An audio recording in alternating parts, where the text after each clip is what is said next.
force with two lives come together, sometimes for good, sometimes evil.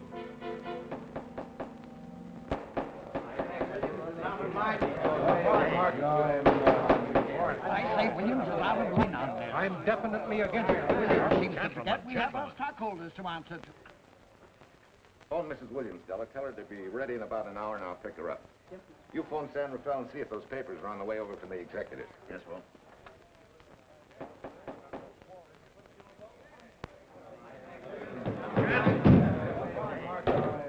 Well, Mr. Darcy, what's the score? 9? I'm afraid it is, Walt. If you think you can persuade them to change their minds, go right ahead. Gentlemen, I never interfere stock issues, dividends, or anything else in your department. I must run my department with no interference. Either I know why and when I need more factory space, or you need another boy. And that's all right with me, too. Because I can take these plants and pick my own spot in the motor production field. You won't have to worry so much about dividends. There won't be many. Hold on, Walt. I'm sure none of us want to lose Walt. Or our dividends. Why do you say we take another vote? Now, all in favor of buying the 3 new factories signify by saying aye. Aye. Aye. Aye. Aye. An unanimous vote. Congratulations, Walt. Congratulate the board. They're the winners. Williams, if these factories are so valuable that other companies would jump at the chance to get them, how do you know that you can buy them at the price you quoted us? How do I know? I bought them this morning. Good morning. Della, I was asked to rush this up for Mr. Williams. Get my wife, Della? Your maid said she'd gone to the dentist. I gave her the message. Oh, fine. Oh, this just came. Thank you. What about those papers? They're here. Burke's checking them now. Good.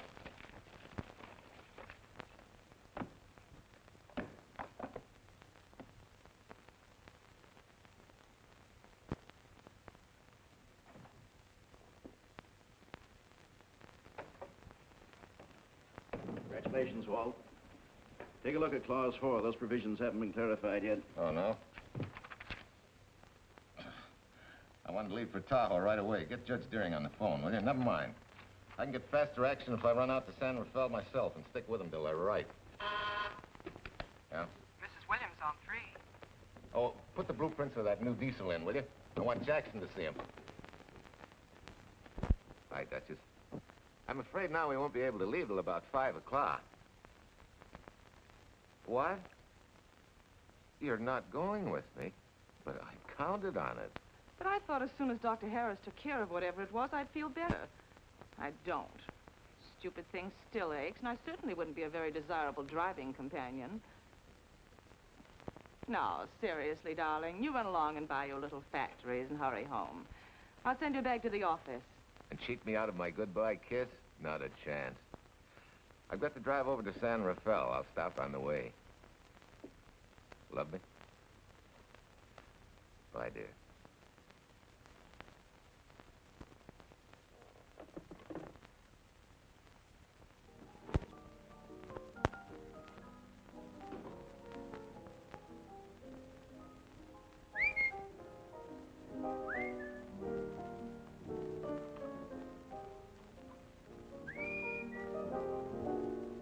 How do you expect me to whistle through a toothache?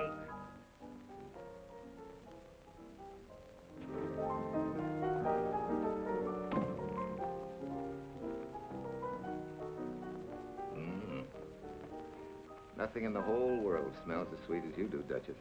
Certainly don't feel sweet. I was grouchy as an old bear.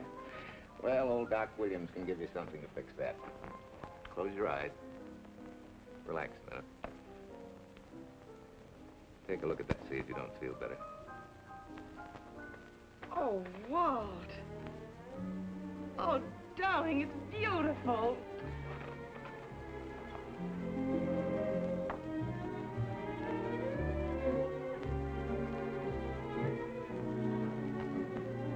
Not bad. Not bad at all. You know, to quote my wife, I like monograms on things. It shows they belong to me, unquote. When did your wife say such a thing, Mr. Williams? About 6 years ago, when I married her.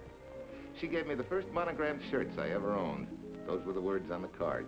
I still have it. I certainly hope your board of directors never discovers what a softy you are. They won't, don't worry. I have only one vulnerable spot. What really happened this morning?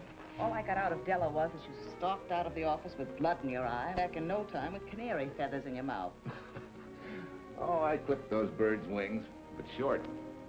No one's gonna vote me down, sweet. Not when I know I'm right. Mm-hmm. But how did you convince the board of that so quickly? With subtle hints and easy persuasion. Like this.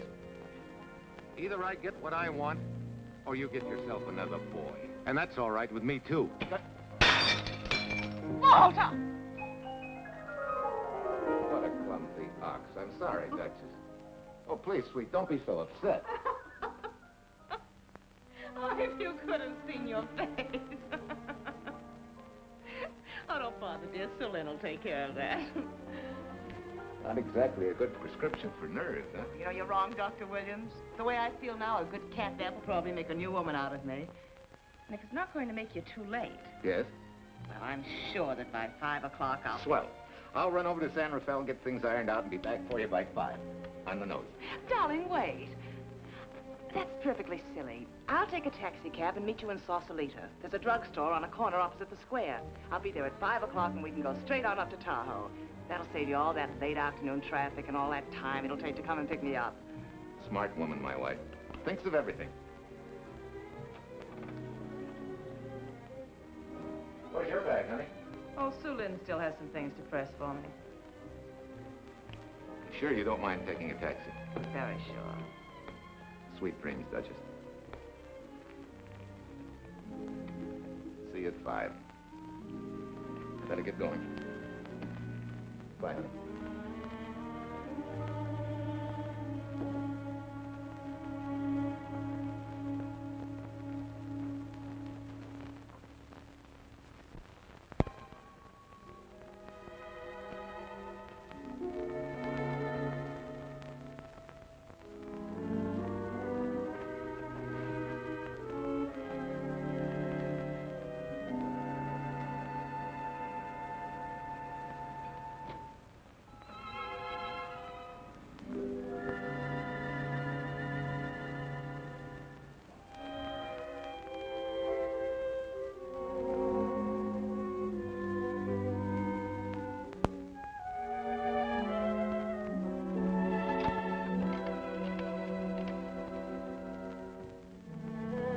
Long distance?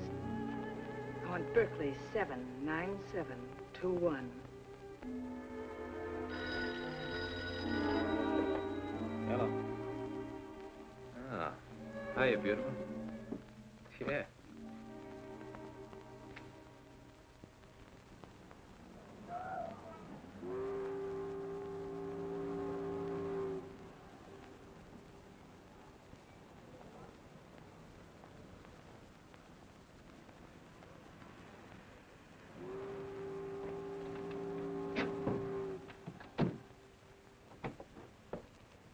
Here. Don't forget, turn this stuff over to a bellboy at the Airport Hotel in Oakland. Tell him to hold it for Jack Burns. Jack Burns, the Airport Hotel. That's right, I'll be checking in later. So, $1.15 a here. All this stuff back to Oakland. Yeah, here. Buy yourself a new key. Thanks.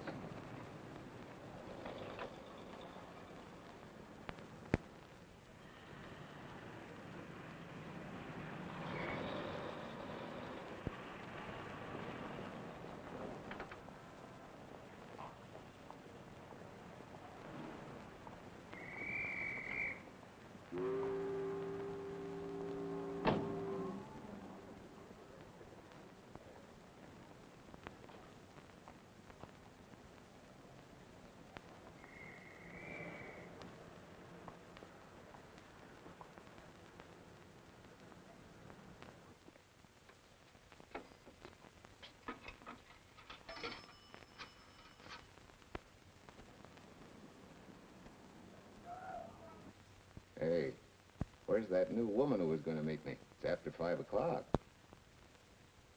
Oh, gee, I was so sure you were going to be okay.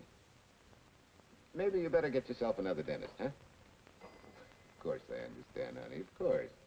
Just to prove it to you, I'm coming right on home. No, You really mustn't, darling. I'm going to be perfectly all right, really. And besides... Besides what? Well, I've done something you're not going to like. You remember Aunt Margaret back in Illinois? You mean the old gal in Evanston? I'm way ahead of you. How much? Well, it isn't money this time. It's another relative. Her favorite nephew, Jim Torrance. All of a sudden, right out of the blue, just after you left, he telephoned me from Berkeley. Okay, Judge, I'll see him when I get back. Well, you don't understand, dear. You're going to see him right away. What? Well, all he seemed to want was to be able to get back to Illinois, so I... So you buy him a ticket. That's easy. Well, it isn't. I offered to, but he got huffy and said he didn't want any handouts, and... Well, without thinking, I told him we'd pick him up and give him a lift as far as Denver. I won't say I'm good for you, but where do I find this guy? Well, he should be there right now. I told him to be on the lookout for a cream-colored roadster, just in case we fail to recognize one another after all these years. Oh, darling, you're such a lamb. Are you sure you forgive me? What do you think? Well, I better run along, or Cousin Jim might get nervous. Take it easy, sweet, and miss me, will you? I do already. Don't drive fast. And please take care of yourself. Softy. Bye.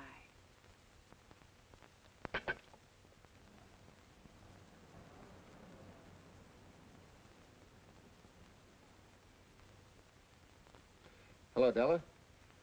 Yeah, Mrs. Williams wasn't able to go with me. Now, while I'm gone, you see that she gets her roses every morning. That's right. But this time, on all the cards, put love from Softy. Yeah, S-O-F-T-Y.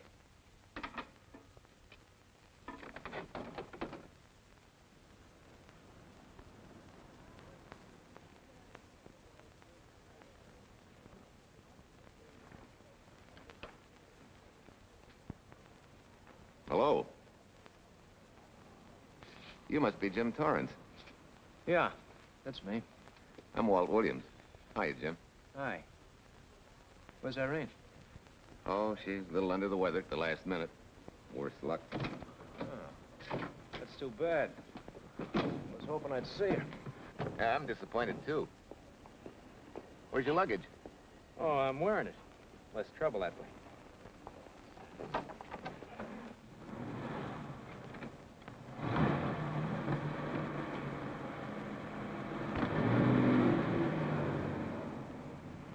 Irene tells me you're heading for Illinois. Yeah. Going been a little rough, huh?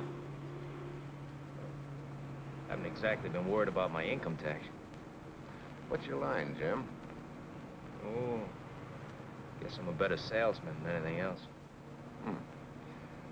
You know, I can give you a couple letters when you get back to Chicago. It might help you. It's fine. Little in with a top brass never hurts. What outfit were you with? Patton's Third Army. How was it? Rough. Except for the time in Italy. I kind of liked it there. Patton's outfit never got to Italy.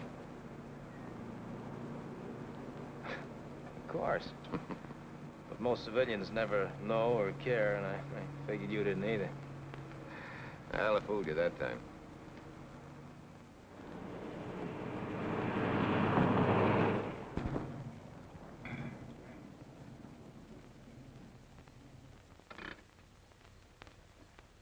Our last chance to chow for a while. How about it? No, thanks. I grabbed a hamburger while I was waiting for you. I can still taste the harness.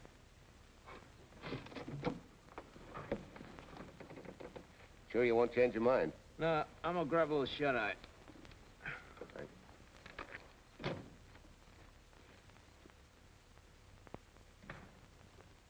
Chicken sandwich and a Coke. One chicken sandwich. Chicken sandwich coming up.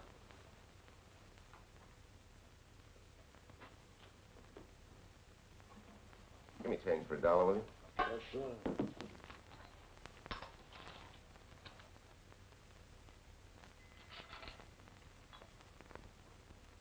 Thanks.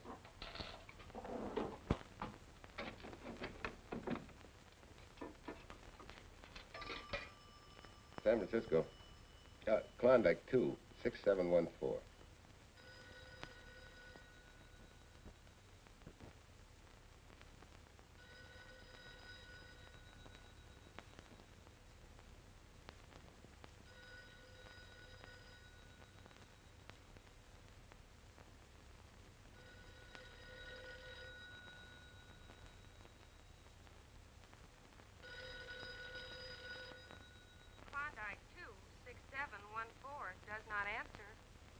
Oh.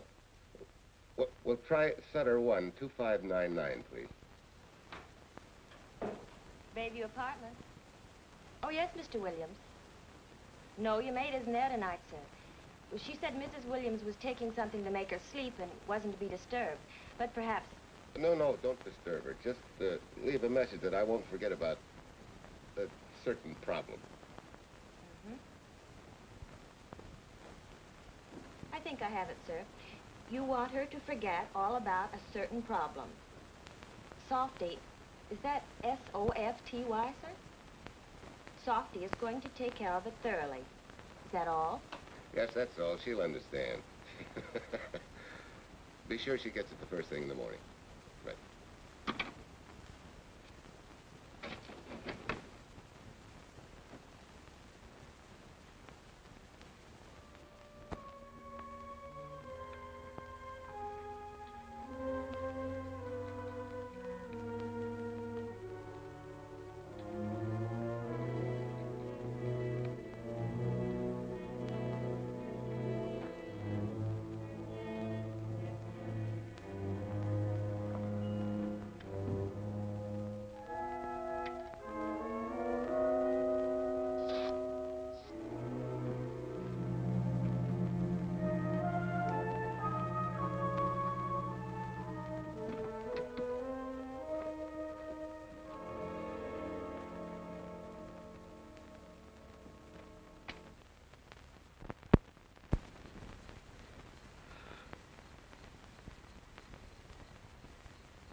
Oh, hi.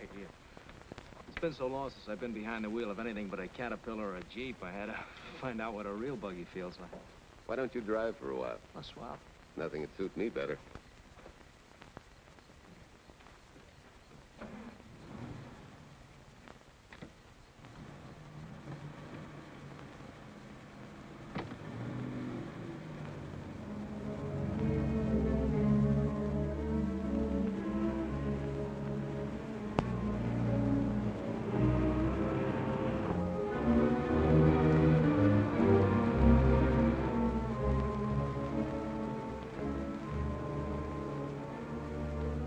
Tell me, Irene still got that little scar on her cheek? That one she got from the fall? Yeah. You can hardly see it now, though. How'd you know about that? She just got it last summer. Thought you said you hadn't seen her for years. Oh, from Aunt Margaret, of course. How else? She always sends me the news in her letters.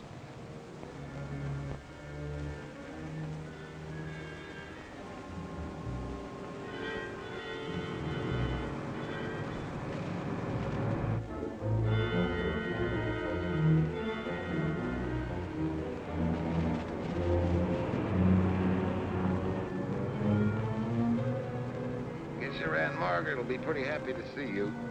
Irene says you're the favorite nephew. Afraid my lovely cousin was just giving me a build-up for your benefit. You don't know Irene. Maybe not.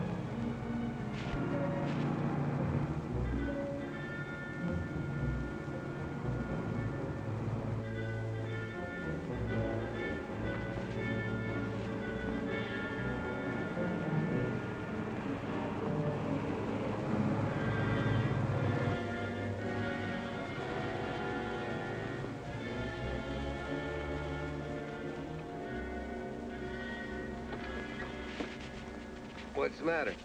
I think we got a flat.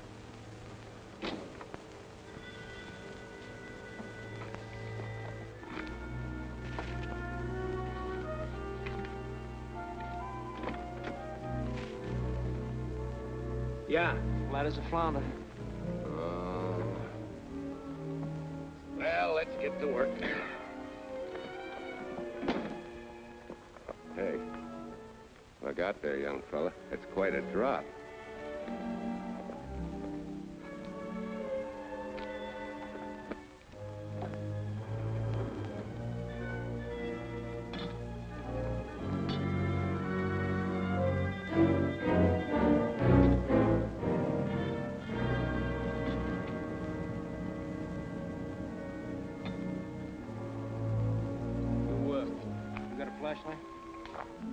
I think I have. Get the jack. I'll take a look.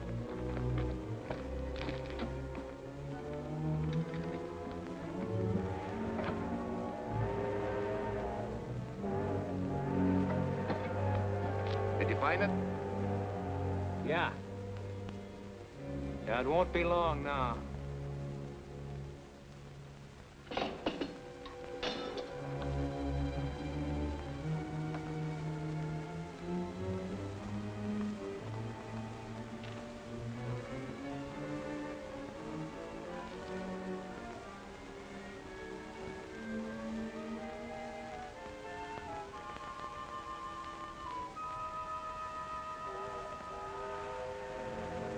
Come on, let's get going.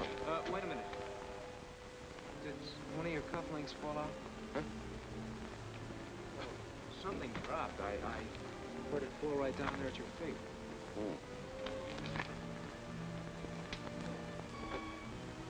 he must have rolled under the car.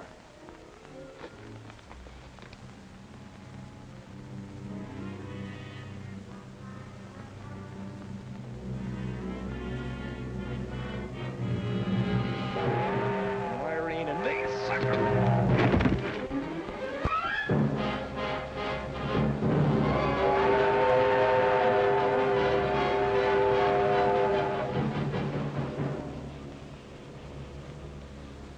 Hello.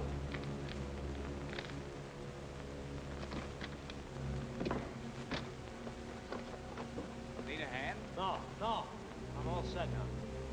Okay. Good night.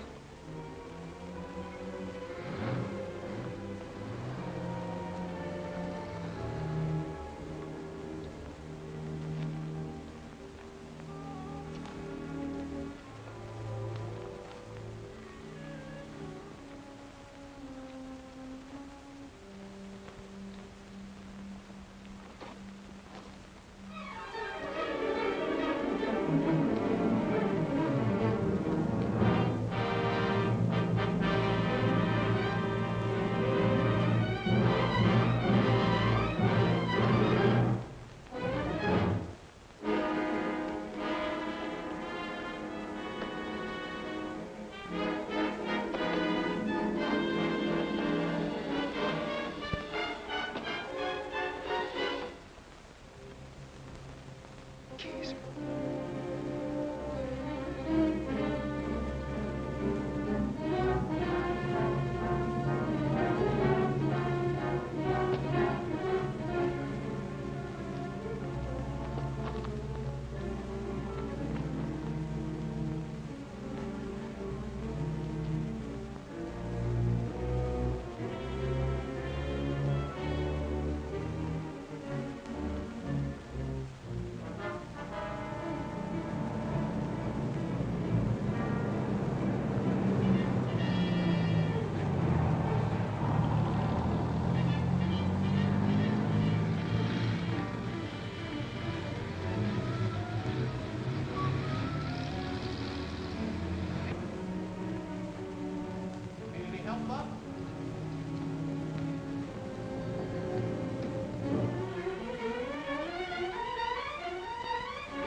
That guy must be crazy.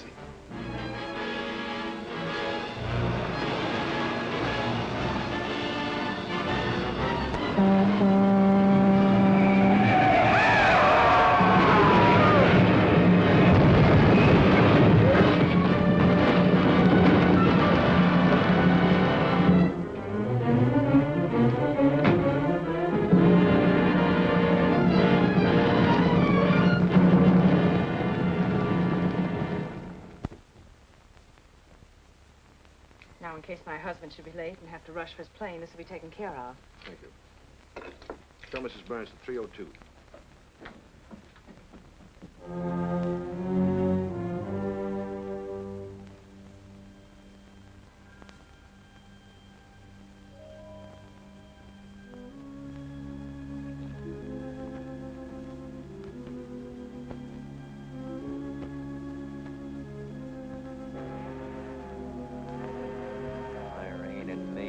sucker. From Irene and me, sucker.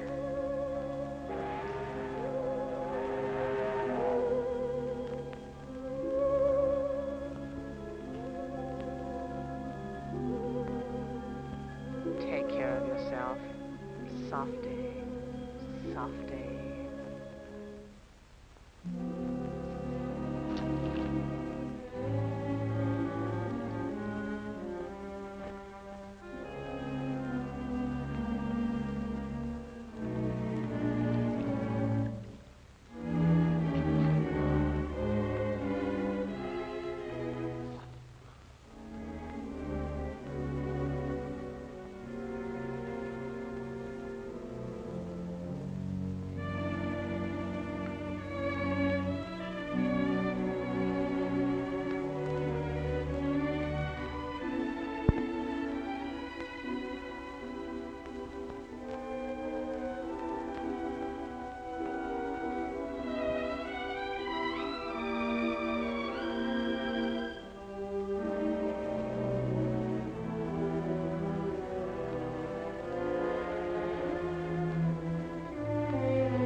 Young lady, Excuse me.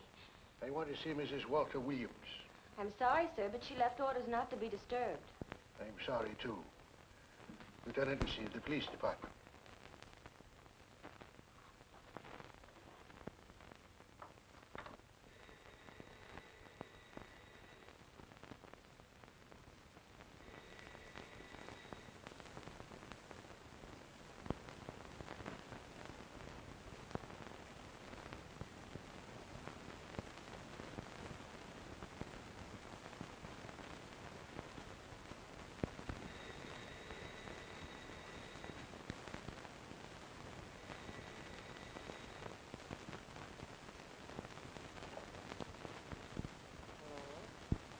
I left orders not to be disturbed. See. Ask him to come up.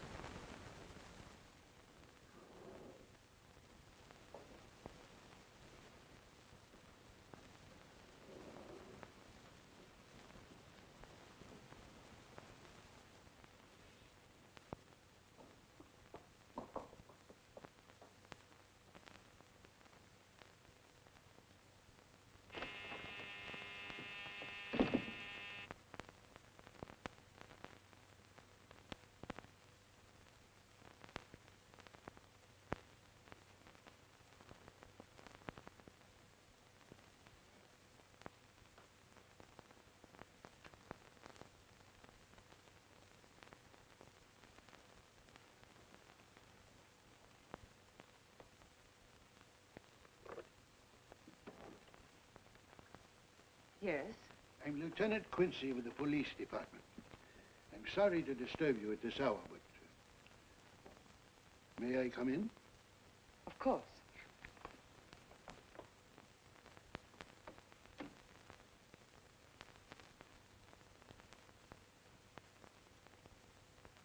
Well, Lieutenant? Did your husband go on a motor trip late this afternoon? Why, yes, he went to Denver on business. Why? Was he driving a Packard roadster? Yes. Is anything wrong? I'm afraid there is. Won't you sit down, Has please? something happened to my husband? Yes, Mrs. Williams. He's dead, isn't he? Yes. Oh, Walt, I knew something like this would happen. I begged him time and again not to pick up hitchhikers. But it wasn't a hitchhiker, Mrs. Williams. It was just an accident. He ran into a truck, a gasoline truck. You mean there was fire? He must have been driving pretty fast. I don't think he felt anything after the crash.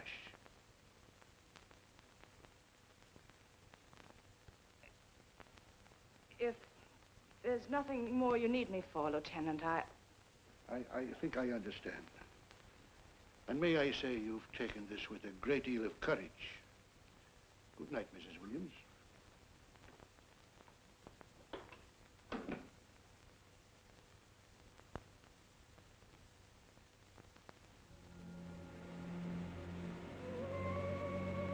take care of yourself.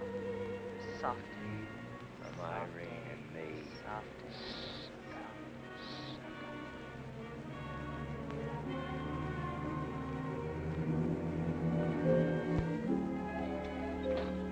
Ready? Yeah. That Williams must have been quite a guy. Yeah, he went to work for Universal Motors as a sheet metal worker. Mm-hmm. Less than 10 years, he's their top production man. Well, he sure went out in a blaze of glory. Yeah. Let's go.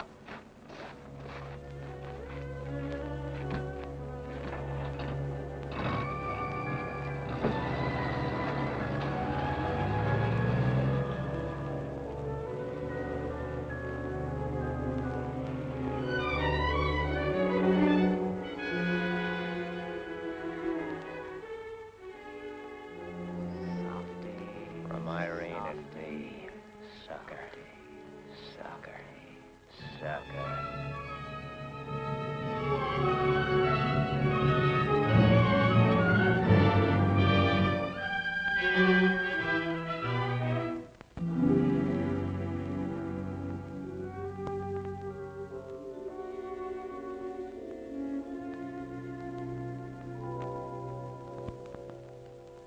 Well, could Mr. Burns have taken a later plane and still made connections for Mexico City?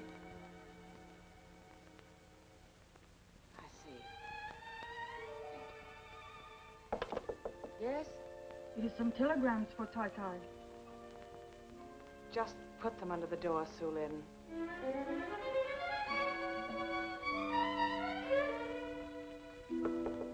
Please, Tai Tai, a policeman Quincy most anxious to see you. Ask him to wait, Su Lin.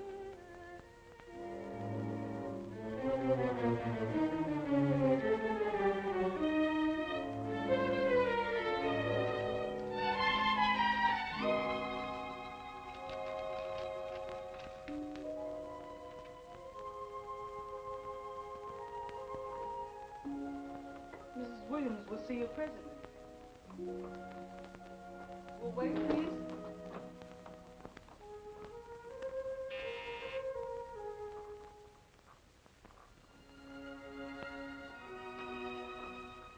Flowers for Mrs. Walter Williams. Thank you.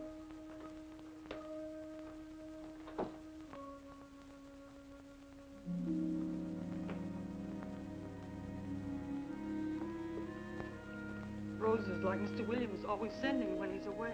You seem to have been very fond of Mr. Williams. Su Lin is honored to have served him 5 years, and he... I'm sorry to keep you waiting, Lieutenant. I wouldn't be disturbing you again if it wasn't necessary. And I would be keeping you but a moment. You're being very considerate. Won't you sit down?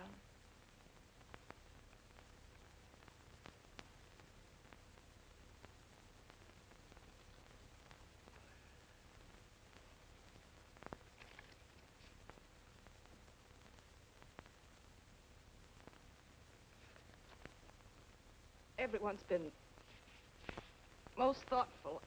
And why shouldn't they be? Forgive me. I'm all right now. What was it, Lieutenant? The state police would like to have some information. They found some wavy skid marks for quite a distance on the road, as if the car had been out of control when it crashed. Tell me, was Mr. Williams a reckless driver?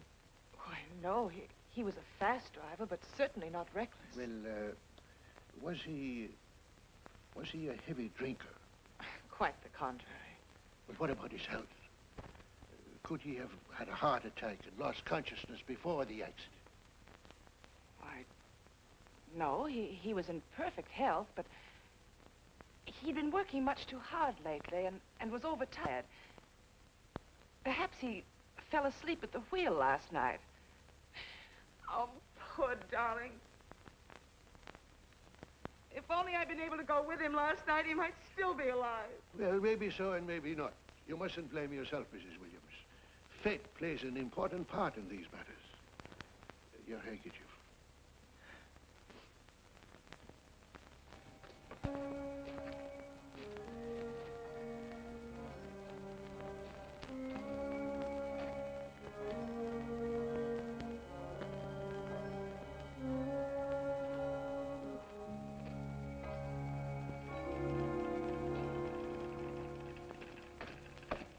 When's the next train to San Francisco?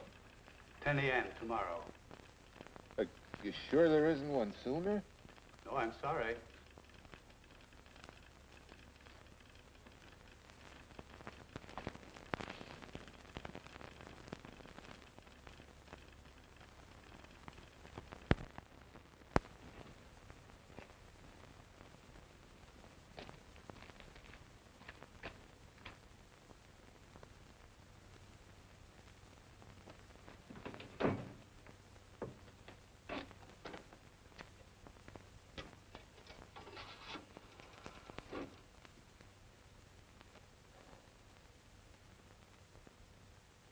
We have a circuit now, sir. Evanston. Calling Mrs. Margaret Hubbard's residence in Evanston. One moment, please.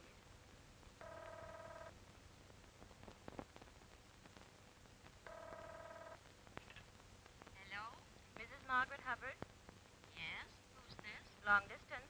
I have a call from Mr. James Torrance. Who? Mr. James Torrance. He's her nephew, Jim Torrance. The call is for your nephew, Jim Torrance. I haven't any nephew, and I don't know any Jim Torrance. Sir, Mrs. Hubbard says she doesn't know what James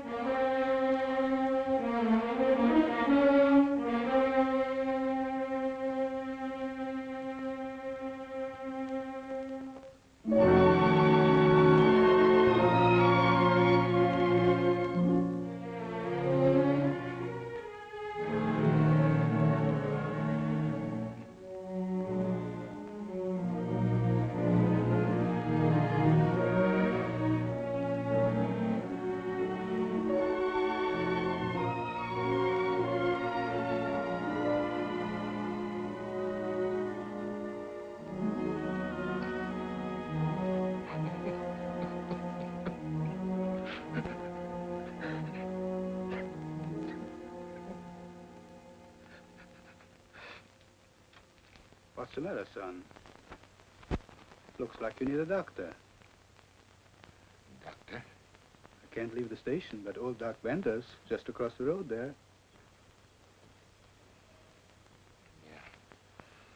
Doctor? Think you can make it? Yeah. I'll make it.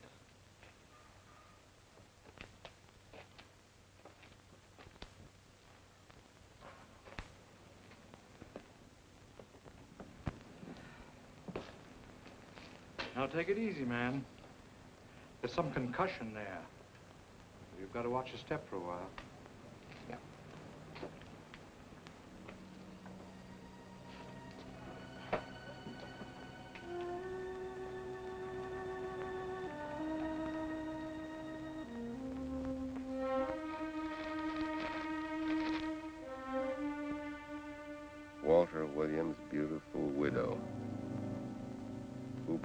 own request, sat alone in the family alcove during the service.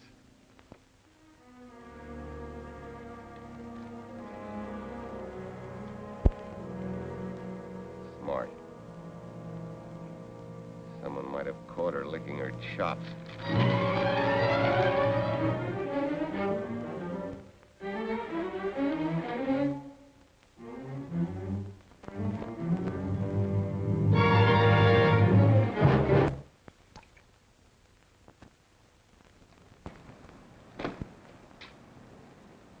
Hey, what's that?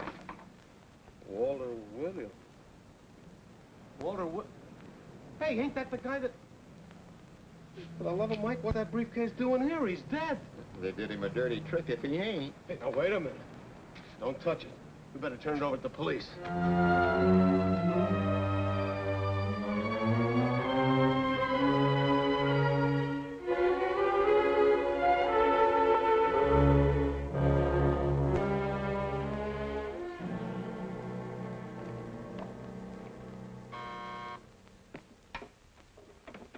Homicide, Captain Callahan. Oh, yes, Chief. The dope just came in from Washington. The fingerprints are those of a James Torrance. Yeah, I'm putting Quincy on it. Right. This sort of opens up a new can of peas on the Williams accident. There's the FBI reporting the guy. Playing with the lady's affection seems to come natural with him. All you got to do, Quincy, is find him. Yes, that's all I got to do. Last known whereabouts of Jim Torrance was in a moving van somewhere between Sacramento and Points East. Hey, wait a minute. Last known address, care of his sister, Mrs. Joseph Rossetti. Irving Apartments, Berkeley. Well, what are you waiting for, Quincy? Let's go. Torrance leave any forwarding address? No, he said he was going to send it to me. Sorry to trouble you. Oh, Lieutenant, if you should happen to hear from him, will you let me know? There's an unpaid telephone bill and a bundle of laundry. Laundry. Let's have a look.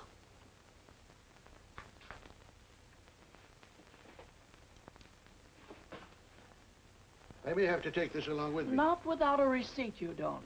You mean you don't trust the police? In my business, you don't trust anybody. Mine, too. Holy St. Valentine's Day. Look, he had the same thing on his shirts, too.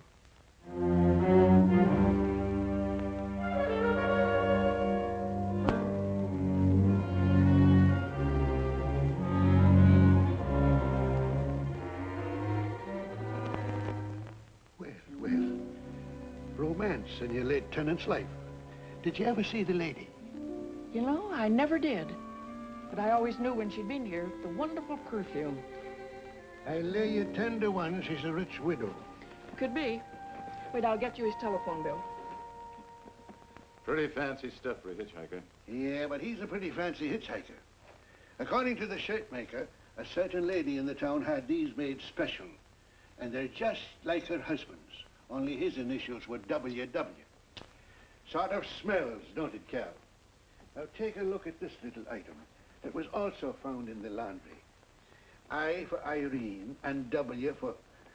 Well, it could be for Williams, too, couldn't it? Yeah.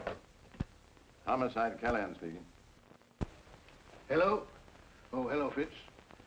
Hello. What news? Oh? Any luck? Both days, huh? Swell. Have it typed up and sign it.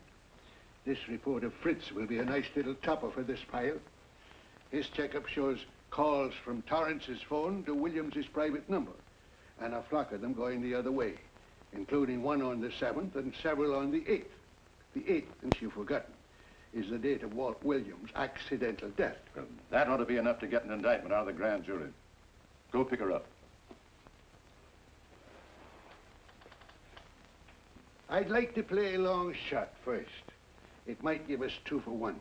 Well, take them one at a time. A bird in the hand is not going to lead us to its mate. I'd like to give the lady a little more rope. Well, Thanks. I thought you'd agree.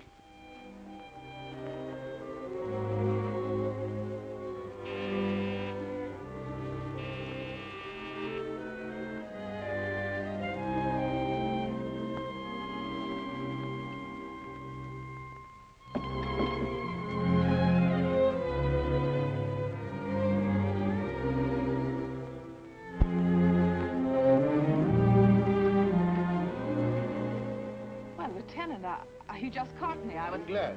I have some rather startling news I thought you should know before it hits the headlines. Come in.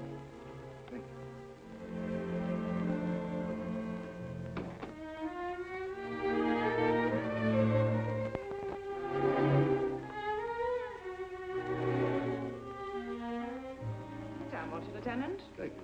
I'm very anxious to hear about news. It seems that your first hunch, remember, that a hitchhiker was responsible for your husband's death? Well, Mrs. Williams, you may have been right. I don't understand. Your husband's briefcase turned up in Kansas City yesterday in a moving van that had stopped at the scene of the accident that night. Apparently, the murderer made his getaway in it. That explains the wavy skid marks that made us suspect your husband was ill or unconscious at the time of the crash. Yes, I suppose it does. And by now, the man is probably out of the country and never will be found. Don't you worry, Mrs. Williams. There were fingerprints on that briefcase. And as soon as we get the FBI report from Washington, his identity will be known and his description sent out on police broadcast. Oh, we'll find him all right. But just now we're keeping things quiet so the murderer will feel safe until we are ready to close in on him. Yes, I can see the wisdom of that. Yes, I thought you would understand and cooperate. As soon as we know his name, it is possible that you might recognize it as someone with a motive. There's that possibility. You know I'll do everything I can to help. I'm sure of it.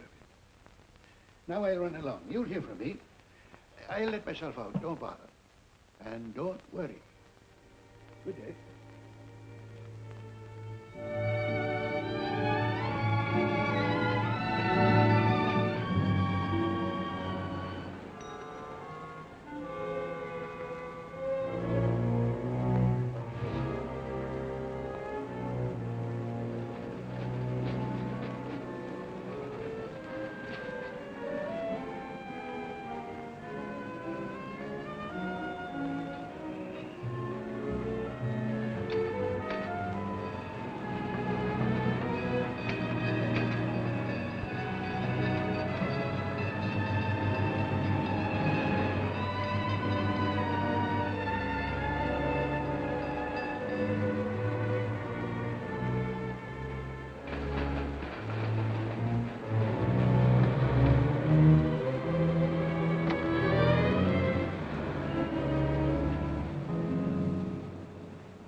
$1.35.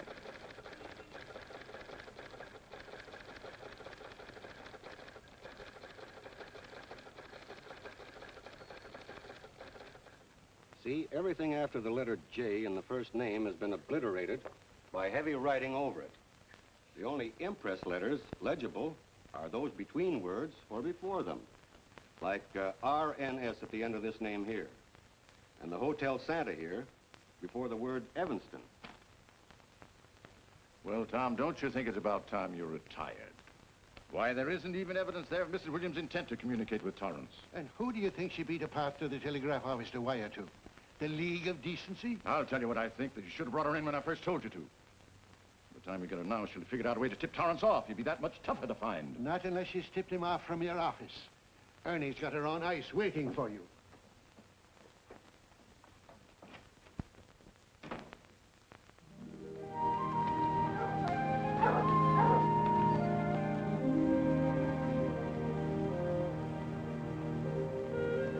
Pretty good, huh? Fastest growing little town in Idaho.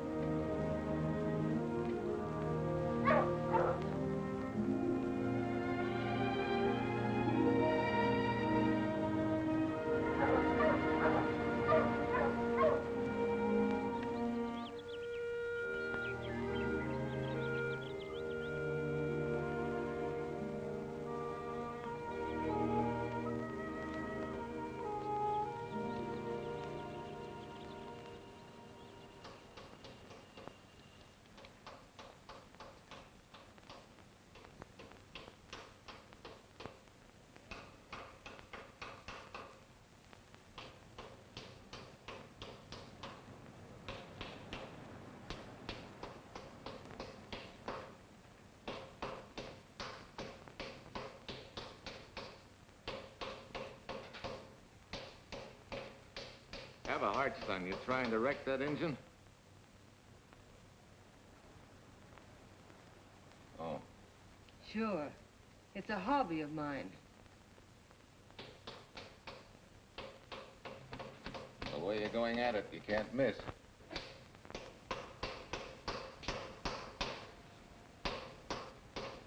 Here. I just can't let you ruin that beautiful motor. Start her up.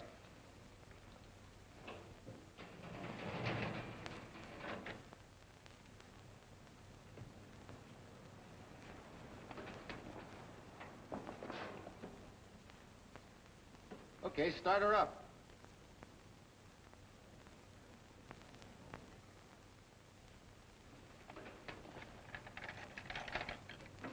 Shut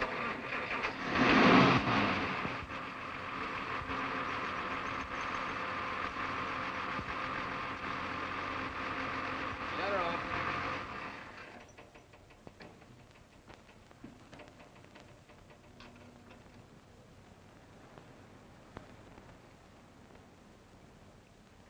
You're certainly not a mechanic by trade. Hands like that. Maybe it's a hobby of mine.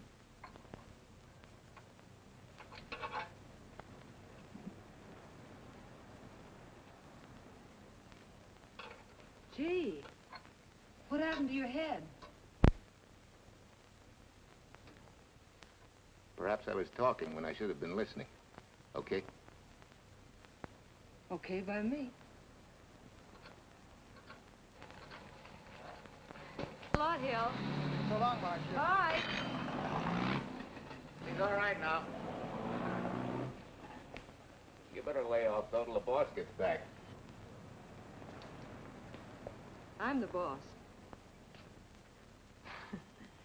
I guess the new cars are a little bit over my head. Now, with a jalopy, it's different. Aren't there any mechanics around here you can hire? No, they all went over to the new factory in Mansville. I guess they got better wages. Tough break. Yeah. How much do I owe you? Oh, forget it. Well, I'll be shoving along. Well, at least have a cook in the house. You might as well. Marcia, can I use your phone a minute, please? Sure, help yourself, Uncle Ben. Never arranged but what it was. 650, please. Flat tire this morning. Now the danged engine stalled on me. Nice and cold. Wilson's garage? No, I did not give you the wrong number. Fine thing using my phone to cheat me out of repair bills. Aren't you ashamed? You gave me the wrong number. 650, please. You're a nice girl, Marcia Peters, and your ma's a fine woman. And I'll always buy my gas and oil here. But you ain't never gonna tinker with my car again. Busy? Busy. Always busy. Say, we're not so busy. Would you like to do another good deed and give Uncle Ben a hand? Why not? Where is your car, mister? Maybe I can help you. Why, are you a good mechanic? Very good. And very reasonable. Well, just what you need, girl. Better hire him. It's an idea, Uncle Ben. Come on. Thanks for the Coke. Sure.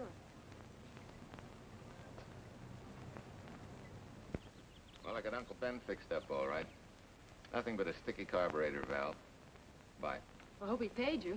What for? It only took a minute. You're certainly not money-conscious, stranger. There. This is no kind of work for a girl. But somebody has to do it if I want to stay in business. And I want to.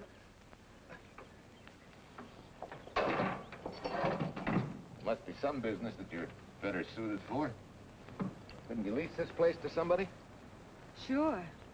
I did while my husband was overseas. But when he was killed in Okinawa, well, we made a lot of plans for the future here. And I had a hunch he'd like it if I took over and tried to make a go of it. Takes more than a hunch to do that. I got along famously. Business has been fine until lately when the help got short. Could be again. I had a good mechanic. Yeah.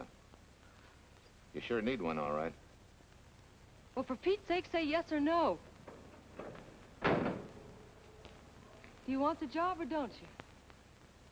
You mean you'd hire me without knowing anything about me? You can repair automobiles. What else do I need to know? Except your name. Well? Why not? Sure. I'll try it for a while till you get someone permanent.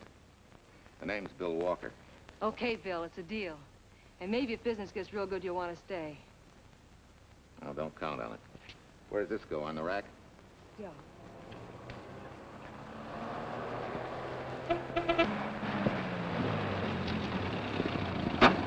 Marcia! Marcia! It happened! It's a boy, 8.5 pounds. Pair of shoulders like a prize fighter. Well, congratulations, Papa. How's Jane? Ah, perfect. Everything's perfect. Gotta get down to the store and tell the gang.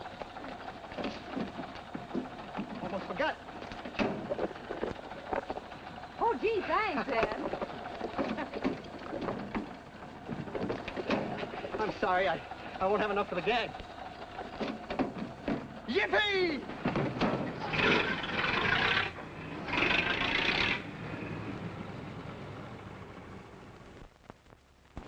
Maybe you can use this token from the slightly delirious new father. Thanks. Say, we haven't settled the matter of wages yet. Maybe I can't pay your regular salary. Suppose we leave that open till you find out how much I'm worth to the business. Doesn't seem to be any business right now. Might be a good time for me to get rid of this beard and find a place to board. We live right next door. I'll go ask Mom. She'll know of a place. Sort of a peaceful house. I noticed it this morning. Oh, gosh, I forgot. She's down helping Mrs. Wellesley with her canning. Mom finds homes for everything from stray cats... To stray mechanics? Well, you're not a stray anymore. I'll go phone. Pearl, 674, please. Hello, Miss Wessler. May I speak to Mother? Hi, Mom. I've got some good news for you. I hired a man for the station. Yeah. No. Nobody we know. He's from out of town. Needs to place a board. You got a good one up your sleeve? Okay. Says she has to meet you first to come home for supper. Huh? And you like apple or cherry pie? Cherry. Cherry it is, Mom. See you later. Oh, now I gotta get rid of this. Hey, where's the nearest barber shop? The one and only, just up 2 blocks. Tell Judd you're working for me. When you get back, we'll close up and go home. Thanks.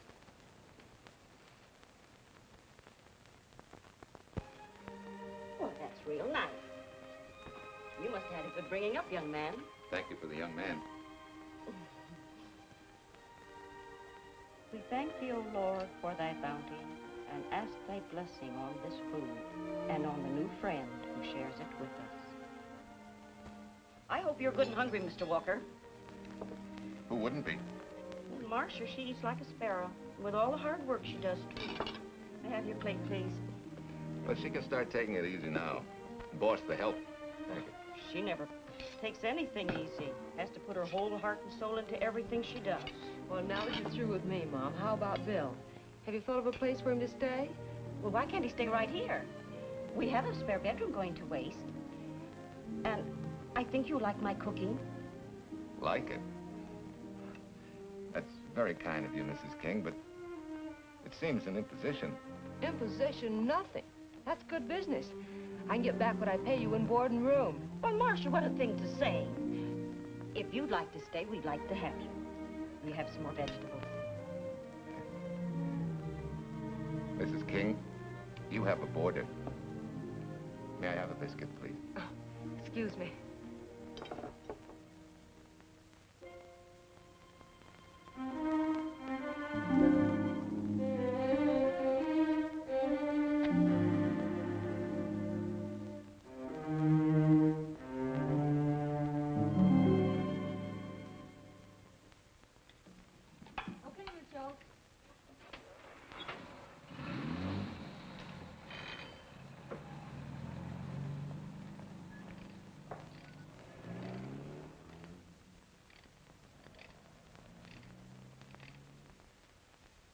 It's wonderful the way tools seem to come alive in your hands. You seem to sort of come alive, too. As though you got real pleasure out of working with them. I do. When you're doing a job with them, you can't think of anything else. Bill, if something's bothering you, why don't you get rid of it? What would you prescribe, doctor? Amputation. For that stupid chip on your shoulder.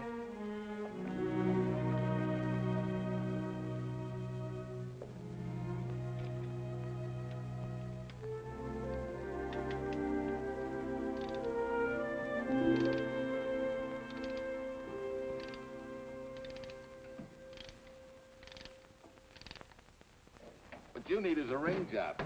Save yourself some money. Gee, Bill, with the baby and everything, I just can't afford it now. Oh, we'll take care of that. Hey, boss. How's Ed's credit? Good enough for a ring job? Well, sure, if I can hold Junior as collateral. Oh, not a chance, fella. Never mind her. I'll do it on my own time. Oh, thanks, Bill. Maybe we'll see you tonight, huh?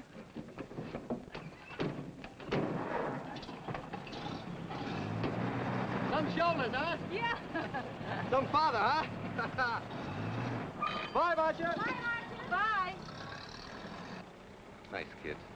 Say, was Ed clowning about their being hard up? No. Things have been pretty tough for him ever since he got out of the service. Fix a car for him, Bill, and only charge him for the labor, okay? Then he gets it for free. I'd already been knocking that off. Say, we could make it an anniversary present. Anniversary of what? Junior's arrival, and mine, 3 months ago today. Time certainly flies. That was a lucky day when you came to MP service. Your work's been bringing in a lot of business. I'm glad of that. Hated to have fallen down on Mom and you. Say, look, boss, why don't we three celebrate tonight and go to the movies? Ed said he and Jane were going. Well, that lets Mom out. She'll be babysitting. I'd love to go, Bill. I haven't been in ages. Here's your opportunity. Go to work.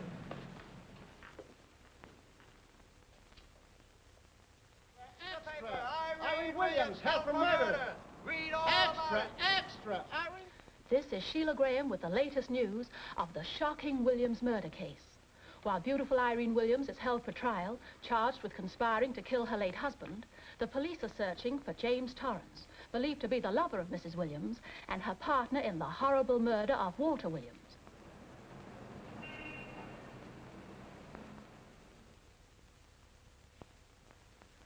If I'm handling your case, my dear Mrs. Williams, I want 1/3 of everything you get. You're out of your mind. You don't realize what I'll get as Walt's widow. Perhaps you don't realize the spot you're in. Torrance's fingerprints were found not only on your husband's briefcase, but, in a manner of speaking, on your reputation as well. There's a detective named Quincy, a very smart cookie. He isn't exactly for you. Frankly, Mr. Warner, I'm beginning to wonder if my attorney is for me. Underestimating the enemy's ammunition would scarcely be wise. Now, if we can get to trial before Torrance is found, they'll never get a conviction. But... But what? if he shows up, we may have to fry him. Oh, no. Let's not cross that bridge until we have to. But if it comes to a choice, we're not going to burn, are we?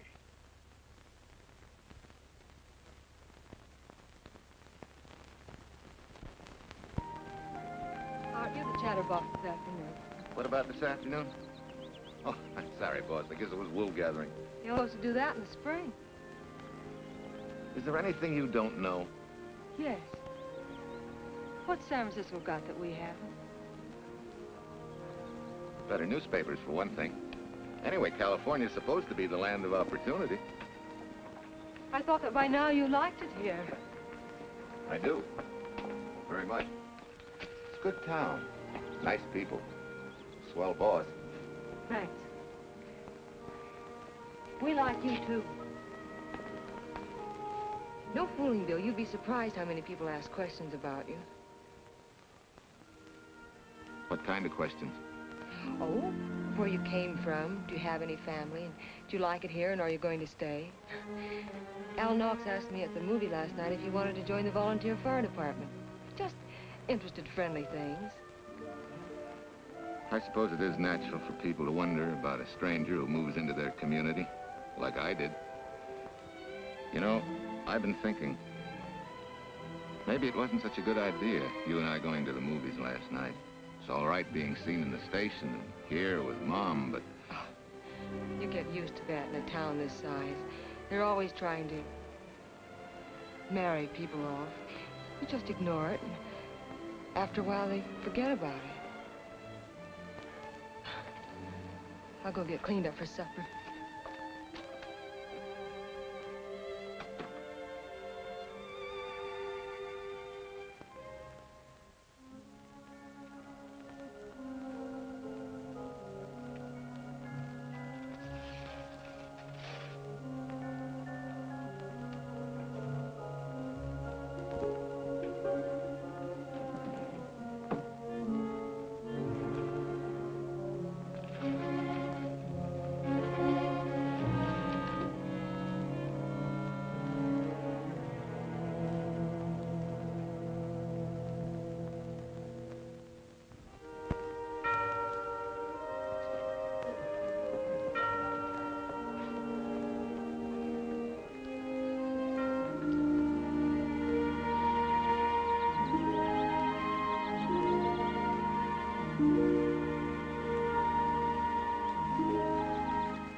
You know, I hate to tell you how many years this Sunday takes me back.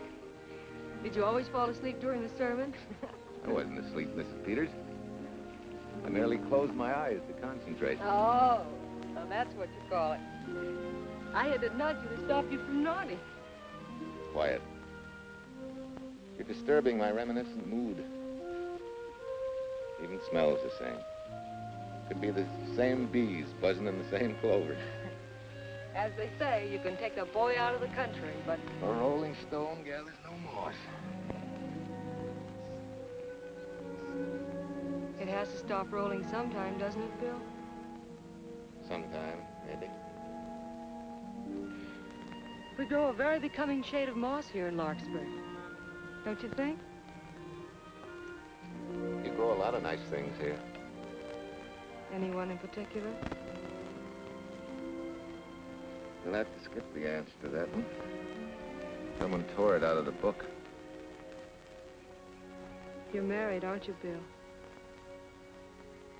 Yep. That's right. You must have loved her very much to have been hurt so deeply. To be so afraid of someone, even yourself. Maybe it's better that way. Then no one gets hurt. Bitterness and hatred hurt everyone. Can't you see, Bill? They're like a wall that shuts out all the sunshine from a garden and lets everything wither. Make room in your heart for something else, can't you? I guess this is my day for sermons. Sorry. As Mom would say, you never get rich minding the other fellow's business. Hey, that's a flyer. I'll be seeing you.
Mrs. Wesley sent a couple of jars of peaches.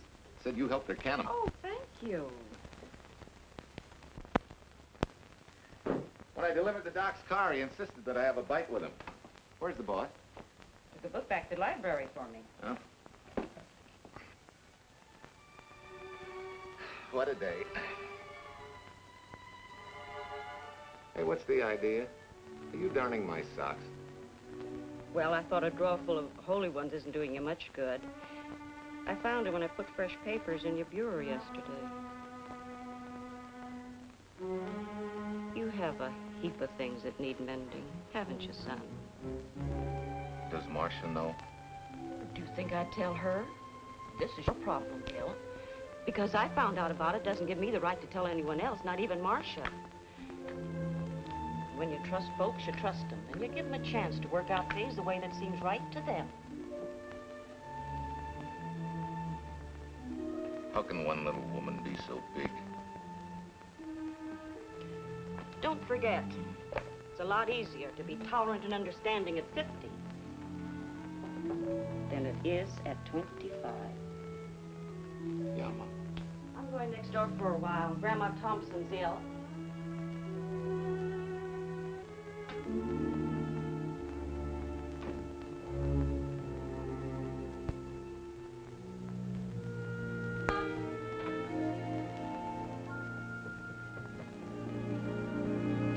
Bill, are you home? Bill, are you in there? Yeah? Mom went next door, Marcia. Hi. Do you work awfully late? Oh, about 6. Anything wrong? Come in. I want to tell you something. I'm checking out. Has something happened? No, just... I'm doing what I should have done a long time ago. Moving along. But why, Bill? My name isn't even Bill. There isn't any Bill Walker. I'm Walter Williams. The late Walter Williams. Walter Williams? I don't understand. You may not even after I've told you, but at least you'll know the whole story. Sit down, please.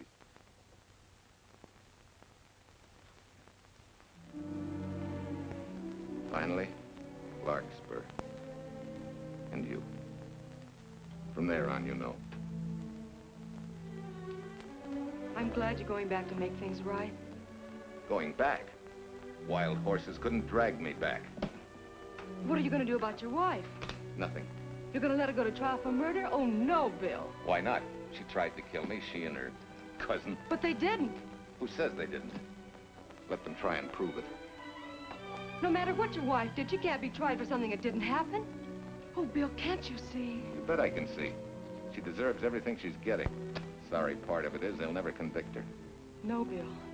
The sorry part is you're not big enough to take a hard jolt to your pride and to your ego. Sure. It hurts to be tricked and cheated by someone you loved and believed in. But that doesn't give you the right to take justice into your own hands, to trample on the hearts of others and walk out on life. A barren, frustrated boyhood. A marriage to a woman who accepted my love, yet despised me so thoroughly she resorted to murder. I'll never think of our moments together without nausea. I feel stripped bare, degraded. Even me.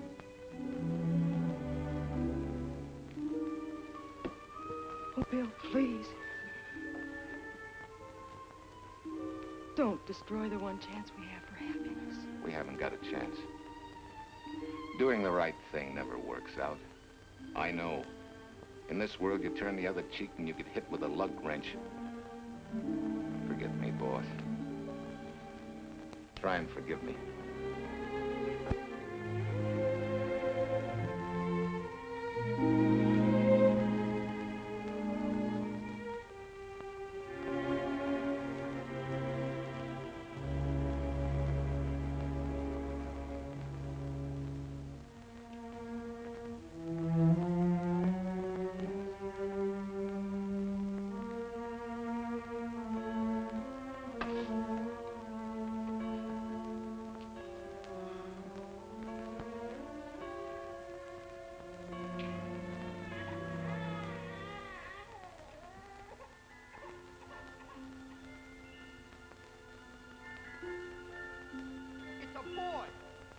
shoulders like a prize fighter. You know, I hate to tell you how many years this Sunday takes me back. You have a heap of things that need mending, haven't you, son?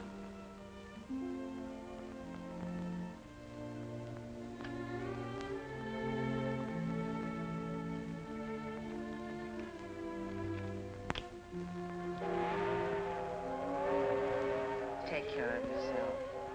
Softly. Irene and me. Softly. You're not big enough to take a hard jolt to your pride and to your ego. Sure.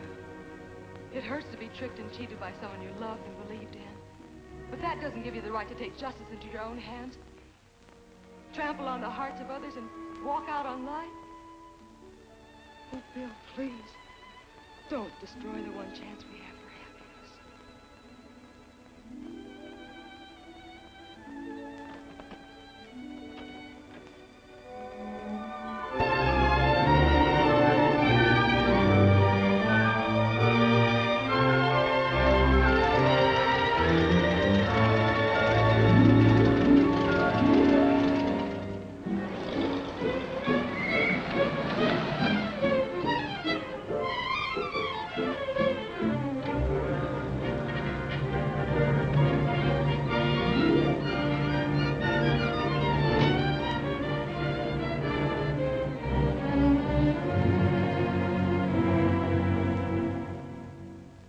Mrs. Peters was kind enough to come along to substantiate at least the Larkspur portion of what I've told you. Very thoughtful of you, Mrs. Peters. Mr. Williams, when you read in the newspaper that the hitchhiker who attacked you had been, well, a close friend of your wife's for some time, it must have been a great shock to you. I didn't come here to discuss my emotional reactions, Lieutenant. If you need me for anything further, Captain, my office will know where to reach me. Let's go, Mark. Just a minute, Mr. Williams. We'll need your signed statement for the grand jury when we ask for your wife's release. It won't take long to be typed. Yeah? All right.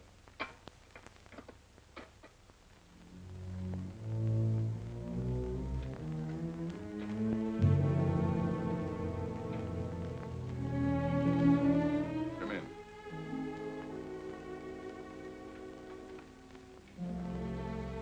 Sit down.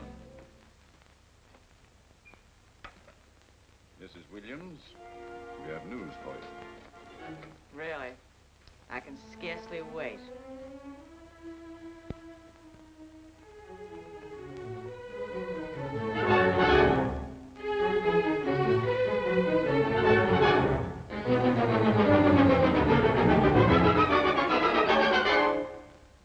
Seems it was Torrance who was in the car when it crashed.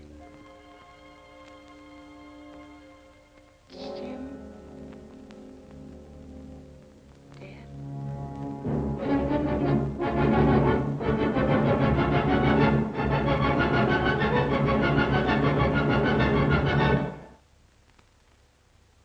You did it. You killed him. No. He tried to kill me. Thought he had. And he ran into the truck. It was an accident. An accident? You wait all these months to tell this story. You let me rot in this filthy jail. Wait a minute. You let everybody believe you're dead. Pretty convenient, wasn't it?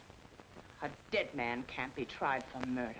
Mr. Williams, perhaps your wife would understand better if you would explain to her about the amnesia. Amnesia? Oh, don't tell me you believe he had amnesia. Where's he been all this time, just wandering around in a daze? Tells us he's been in Larkspur, a little town in Idaho, working as a mechanic in a service station. Run by Mrs. Peters here.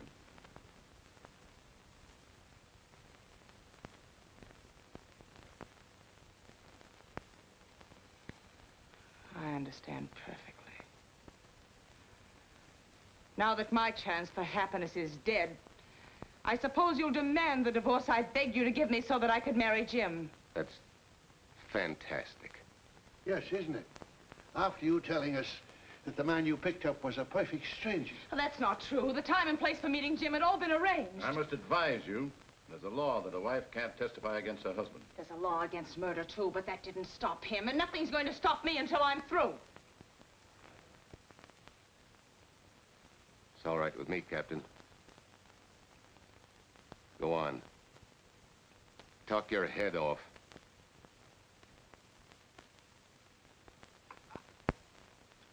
I was to have gone with him to Denver. He insisted on it, although I was quite ill.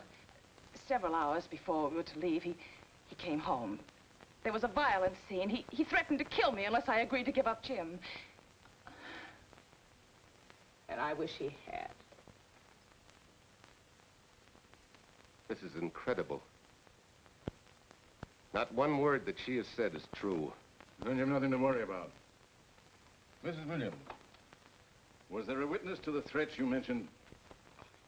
No. Unless the maid overheard. She was in the apartment. In fact, she picked up the pieces of the vase that he threw at me. Where's she now? I don't know. She left me suddenly after all this began. Please, could the questions wait? I feel rather ill. Will you have Mrs. Williams ready for the grand jury at 10 o'clock tomorrow morning? That's all.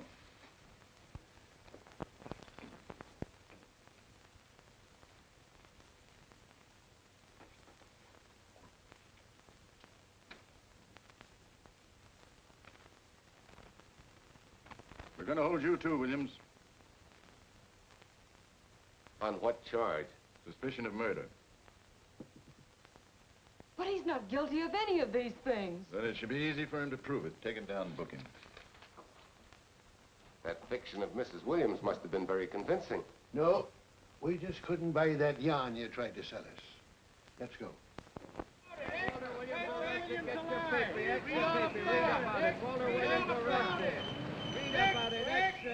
What's the White Freed and murder charge? Extra, get your paper. Walter Williams charged with murdering wife Bubba. Extra, get your paper. Irene Williams goes free. Husband held. Extra, get your paper.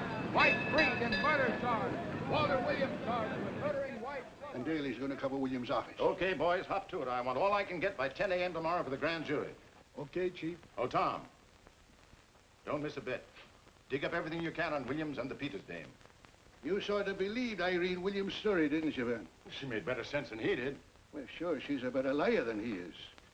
Don't forget, I went all through her grieving widowhood with her. She's a bad customer.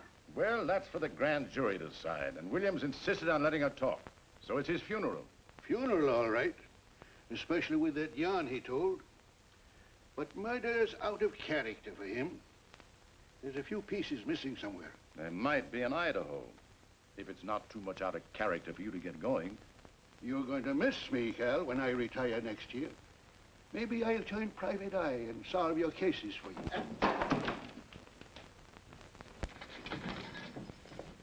Mr. Williams? Thanks. Got a deal from the bottom here, don't you? Sorry, Williams. Okay, Williams.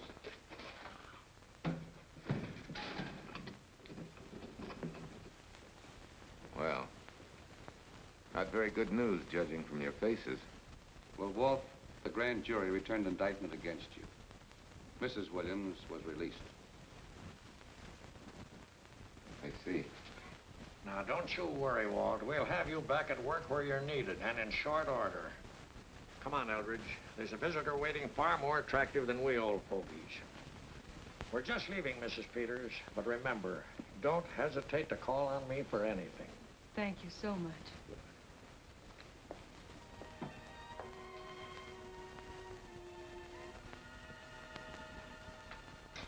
Hi, boss. Bill, what have I done to you? If it weren't for me, you wouldn't be here. If it weren't for you, I wouldn't be. I came back here because I wanted to believe in the things you do. I still do, no matter what happened. Will you do something for me? Go back home, where I know you'll be taken care of. Not a chance. You'll have to think up a better reason than that to get rid of me. I'm a big girl now. I've just been to Larkspur, Williams, where I found these newspaper clippings.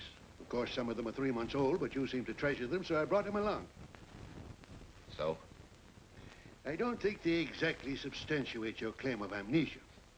As if you were interested in substantiating any claim of mine. Now, let's get one thing straight. Most people, when they get in a jam, think the police are only interested in the prosecution. Our job is to get the facts, the truth. And the truth never hurt anyone but the fellow that lied. Unless he was a beautiful woman. Oh, quit kidding yourself, Williams. You made the boner. I had no more to do with Torrance's death than you did. And out of the whole population of Northern California, you just happened to pick up a hitchhiker who happened to be your wife's boyfriend. Ah, have a heart, Williams. I suppose you'll tell the truth when you take the stand, but you better have some mighty conclusive proof if you expect the jury to believe it. Wait, Lieutenant. Bill, we all know you're not guilty, but we're going to need help to prove it and need it badly. Lieutenant Quincy can't take sides, but if we're right, he has to be on ours. And I have a hunch he wants to be. Why don't you tell him the whole story? All of it, please. I'd like to. Quincy, very much. Guess I should have told the whole truth in the first place. But I wanted to clean this mess up with as little scandal as possible.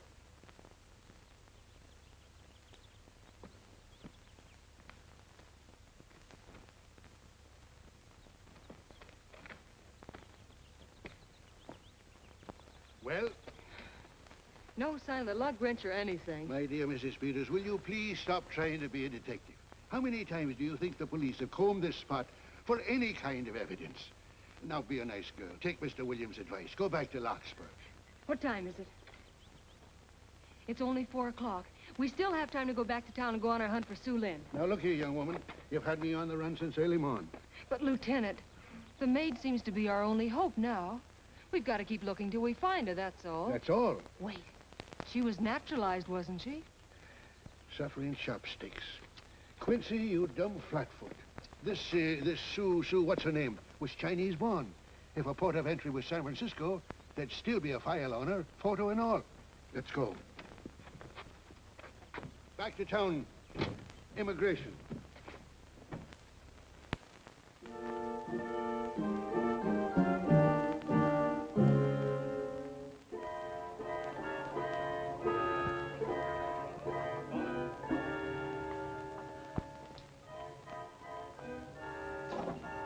I hope the council has given us the right lead.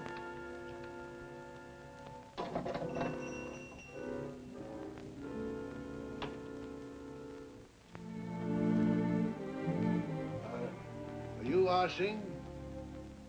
Understand? You savvy English? Also French, Italian, and Hebrew. May one ask what is desired? We're looking for Su Ling Chung. The Chinese consul said you were her uncle and might tell us what she is. This daughter of my brother, has she offended the honorable police? Oh, no. They just wanted to ask her some questions about Mr. Williams, the man she used to work for. Ah Sing's heart is heavy that he cannot lead you to her. But things that are not known cannot be told. Well, if you hear anything of her, report it to headquarters.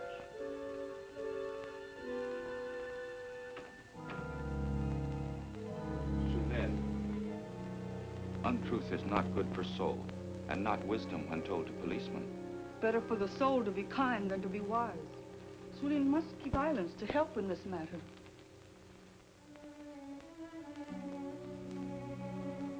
You know, you're quite a gal. In case I haven't told you lately. You're just too easily pleased, that's all. There must be a way out. Why can't we find it? Oh, buck up, boys. Tomorrow, another day. Yesterday you go to trial. Bill, I'm afraid. And the state intends to prove, beyond any reasonable doubt, that the defendant, Walter Williams, did, with malice aforethought, kill the deceased James Torrance, whom he knew to be his wife's lover.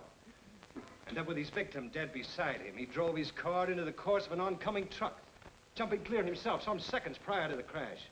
And subsequently, he made his getaway in the back of a loaded furniture van. And for 3 months, as Bill Walker, he laughed at justice. What had imprisoned his unfaithful wife for conspiracy in his own murder. But then he decided that being dead cramped his style. He thought he could eat his cake and have it too. So he returned, most anxious to explain his long absence and to right the dreadful mistake that had imprisoned his wife for 3 months.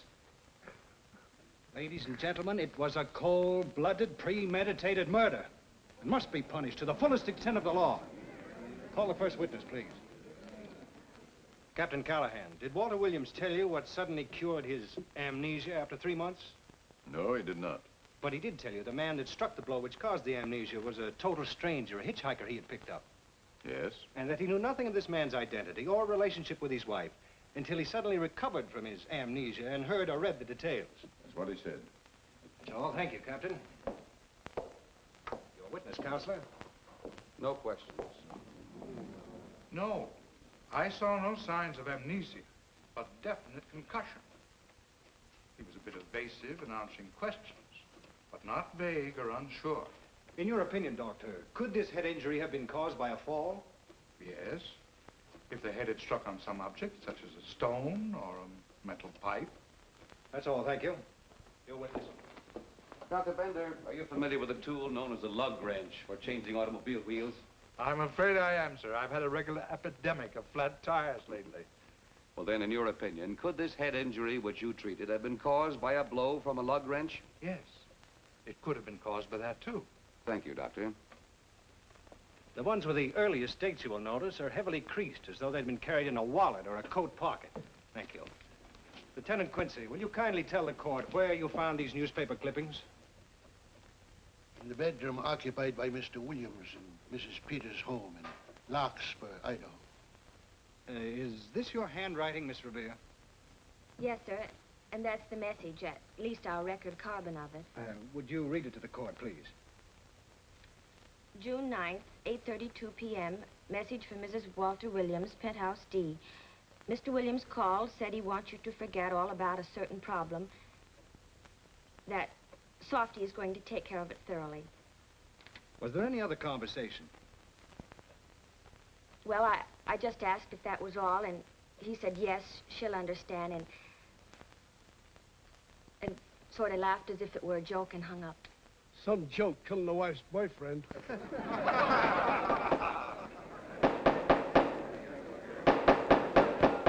is the state versus Walter Williams.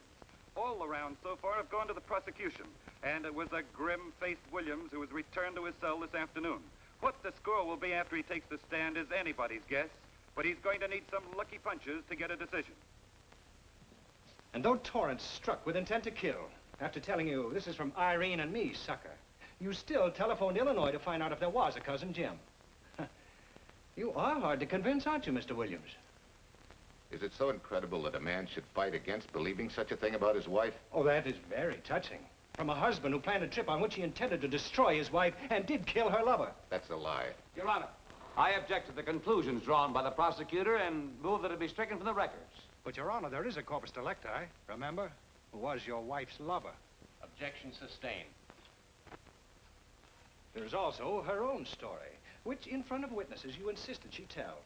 And then we have your own two different stories from your own lips.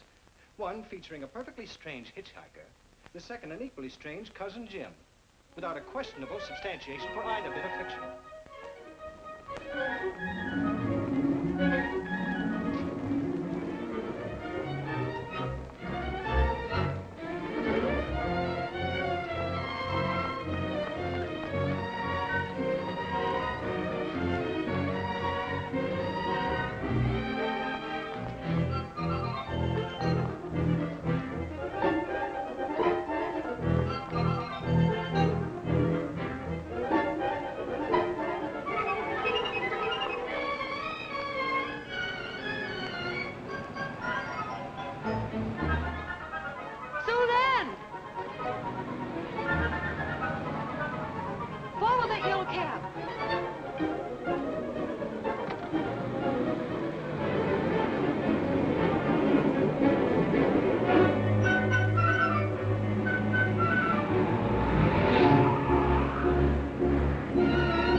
You remember me, don't you? I was here with Lieutenant Quincy from the police department.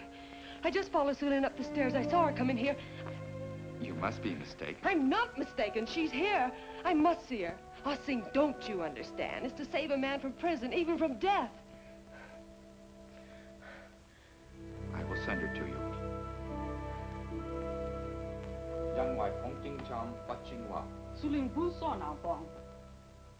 Oh, Sue Lynn, we've been looking for you all these weeks.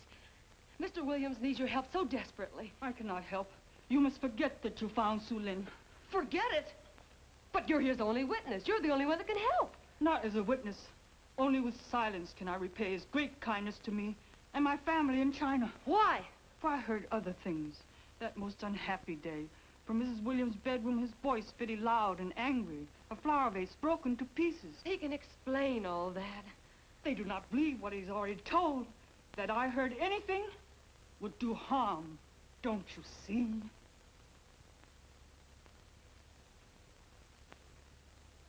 Yes. Much sorrow comes from women who know not honor and truth. And Mrs. Williams, she was not true even to that Torrance man. What made you say that? That night when he was killed, her sickness was but wall of falsehood, behind which she could go secretly to a meeting place. You mean she went out that night? Sue Lynn, are you sure? Yes, because next morning in her bedroom, I found street shoes that had been worn. Her coat on the closet floor, with the sleeves turned inside out, as though removed hurriedly. And in one pocket, a door key to some hotel. Sue Lynn, that's it. Proof that she and Torrance had planned to meet that night after he killed Mr. Williams. What hotel was it? Oh, I don't remember. The key. What did you do with it? Returned to coat pocket. Come on. We'll get to Lieutenant Quincy. He'll know what to do. And pray, Sue Lynn, every step of the way.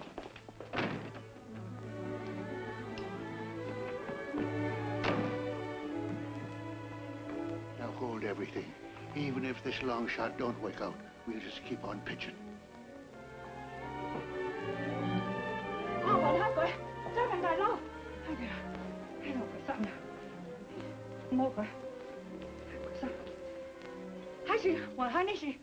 Here it is, yes. Room 302, Airport Hotel, Oakland. Maybe we got our miracle. A special little Chinese one. It is to hope that Sue Lynn was of small help to Mr. Williams. Oh, Sue Lynn. Come on, Copper. Next stop, Oakland. A certain little lady's hotel rendezvous. I was on night duty then, all right, but I sure don't remember a looker like this. Quite a dish, eh? A little too highly seasoned for my digestion, thanks. Lieutenant, just found a couple of cars for room 302 on June 9th. George Baxter, checked out at noon. Mr. and Mrs. J. Burns. Room not slept in. J. Burns. Burns. Look, Quincy. The handwriting on the card is identical to that on the photograph. And here's a little boy, the same thing. The cover-up telegram to Aunt Margaret. Now look at the impressions. J here, and here RNS. J. Burns. That's the name she started a telegram to. Room not slept in. Say, I got that dame pegged now, Lieutenant. She said they'd be out of the room by midnight as her husband was catching a plane.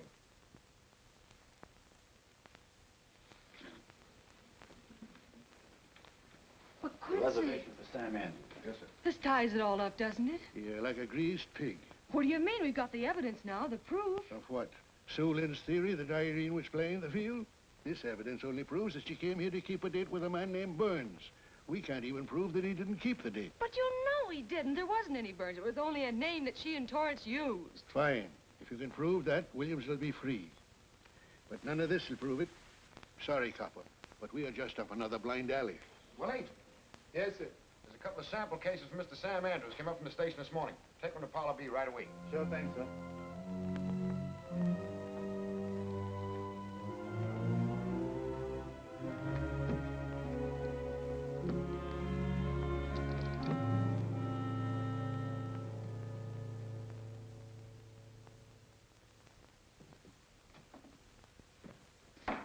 Seated.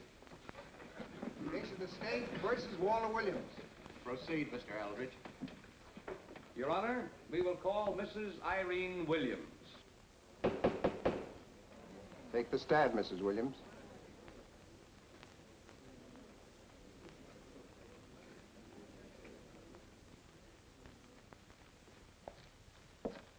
Raise your right hand. You solemnly swear that the testimony about to give in this cause to be the truth, the whole truth, and nothing but the truth, so help you God? I do. Hey, what cooks? The defense calling her?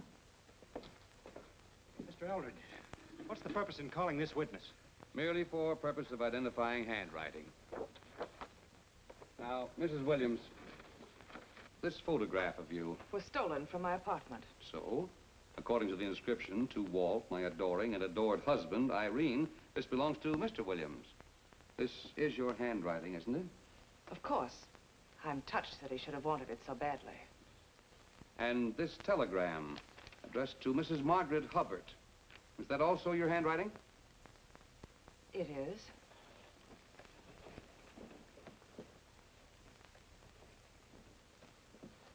Now, Mrs. Burns, I mean Mrs. Williams, this photograph is inscribed to Jim, my adoring and adored Irene. Did you write this, too? I see no point in all this. Merely answer counsel's questions. Did you write it? I did. And these letters addressed to Mr. James Torrance, did you write them? Yes.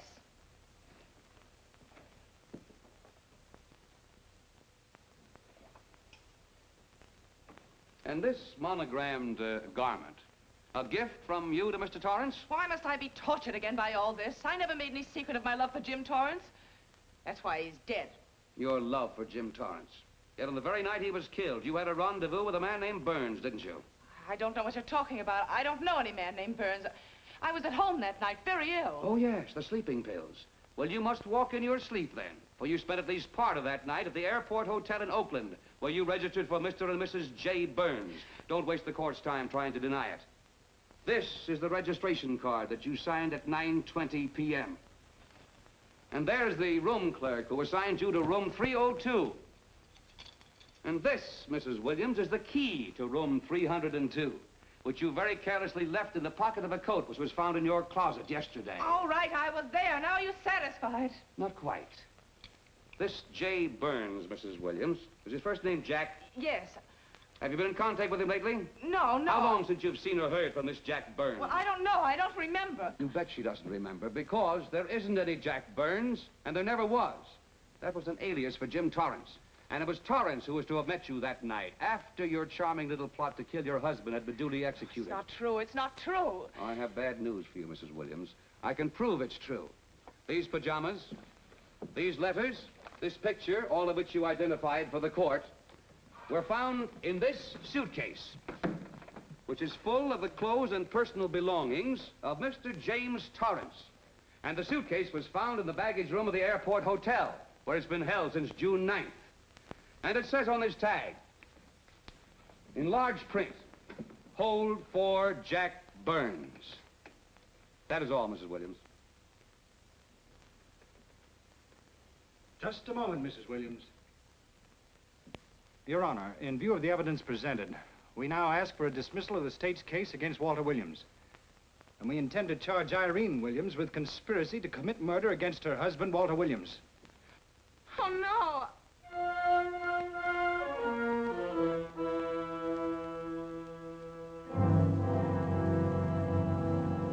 The case against Walter Williams dismissed. Court adjourned until 2 o'clock.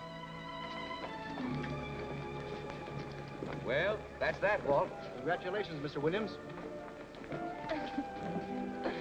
I haven't the words for it, Quincy, but we could never have made it without you. Ah, sure you could. You know, son, right always wins if you give it a little push, especially when you get a copper like this one to do the pushing. Well, I'll be seeing you. You know, it'll seem kind of strange being able to eat and sleep without someone getting in your hair all the time. Oh, fine, Walt. We're looking forward to having your hand on the wheel again. The Denver plants are waiting for you to open them. You think you can make it the morning? How about it, Counselor? You bet you can. Oh, good. Well, I'll be running along. Well, you think you like Denver? It's okay by me, boss. Yes, impact. The force with which two lives can come together. Sometimes for evil, sometimes for good.